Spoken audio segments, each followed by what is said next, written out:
Good morning mga kababayan, this is Chan sa Magsakanggala. Maraming naiintriga kung ano daw tong bato na to. Yan.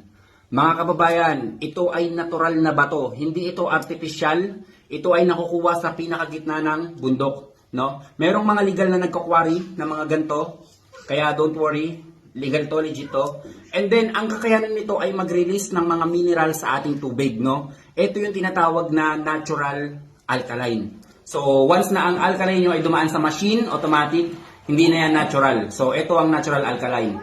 So, kung gusto nyo malaman kung gaano kabisa ang bato na ito, hanapin nyo lang yung mga videos natin. Napakaraming video doon. Even yung leukemia, hindi na siya sinasalina ng dugo. Kung high blood lang, diabetes, napaka-basic lang nun. Rheuma, back pain, frozen shoulder, mga malabong mata, may pugita sa mata, even sa dandruff nga pwede nyo rin ito sa dandruff sa mga sugat.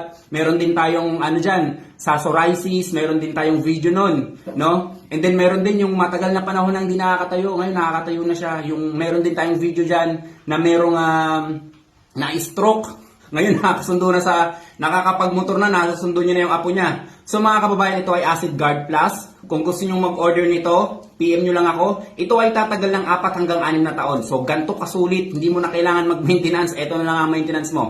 Ingat kayo mga kababayan, ako si Chance at ako Magsasakanggala.